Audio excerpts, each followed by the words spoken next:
Bonjour à toutes et à tous, mon nom est Eddie Kinol. Si vous débarquez pour la première fois sur ma chaîne YouTube, je vous souhaite la bienvenue. Ici on parle de post-production traditionnelle et créative sur les logiciels de post-production, et bien évidemment on parle de photographie en règle générale.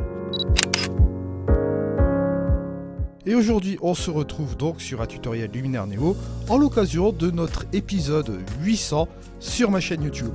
Je tenais à vous faire une petite parenthèse et à vous remercier toutes et tous qui me suivaient sur cette chaîne depuis le début, bien sûr. Je vous rappelle que fin de l'année dernière, nous avons fêté les 3 ans de la chaîne, bien sûr. Nous sommes donc à 3 ans et demi de la chaîne ici, et nous allons continuer de plus belle avec tous les tutoriels sur les logiciels de post-production, bien sûr. Alors encore une fois, un grand merci à vous toutes et tous.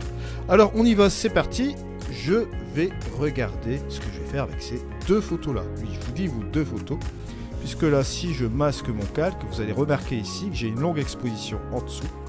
Et là, j'ai une exposition normale au-dessus. Alors, je vais vous montrer un petit truc assez sympa.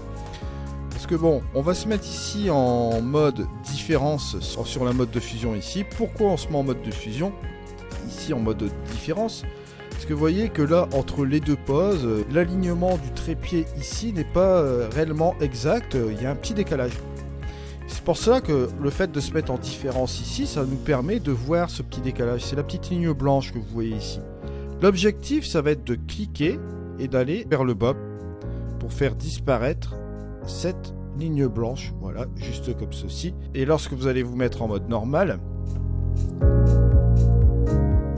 hop, on fait un masquage ici et un affichage. Là, ce sera bien aligné sans aucun problème. Alors, la deuxième chose qu'on va faire, on va aller dans le masquage. On va prendre le masquage AI. On va sélectionner les montagnes pour sélectionner ici cette partie-là, bien sûr. Et là, vous allez voir ce qui va se passer. C'est que là, ici, vous avez la longue exposition du dessous, tout simplement. Là, au niveau du masquage, bien, regardez, il va me conserver cette partie-là. Ok.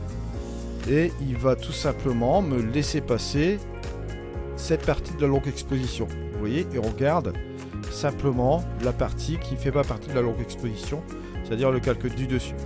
Si j'enlève, vous allez mieux comprendre. Bon, j'enlève ici ce truc-là, vous avez la longue exposition complète, et là, ici, vous avez l'exposition normale, seulement on a gardé cette partie-là. Bon, il y a quelques parties qui n'ont pas été sélectionnées ici dans le masque.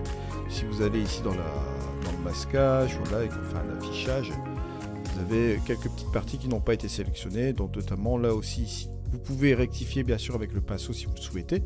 Mais là, bon, vous regardez, ici, c'est pas vraiment très gênant. On va garder ce truc-là par définition ici.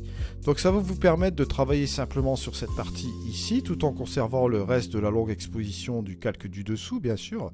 Et si par exemple, vous voulez travailler sur cette couche-là ici, si vous voulez rajouter un petit peu plus de structure, bien sûr, sur le...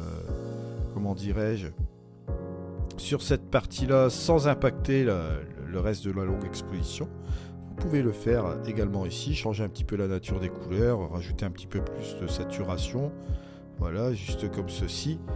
Ça peut être vraiment super sympa. Et bien sûr, vous pouvez revenir en arrière, vous pouvez modifier la longue exposition, si par exemple vous voulez rajouter un petit peu de action AI sur la partie là, vous allez impacter tout simplement la partie de la longue exposition pour l'accent AI, mais vous n'impacterez pas bien évidemment la partie qui est là avec l'accent AI. D'ailleurs, si je l'enlève, regardez, je vais masquer le calque, vous allez avoir ici l'accent AI qui va s'impacter sur le reste de l'image, mais pas sur la partie ici que j'ai sélectionnée. Voilà. Ça, c'était le petit truc que je voulais vous faire voir aujourd'hui. Je vous remercie de m'avoir suivi, on se retrouve dans une prochaine vidéo, c'était Eddie, allez, ciao.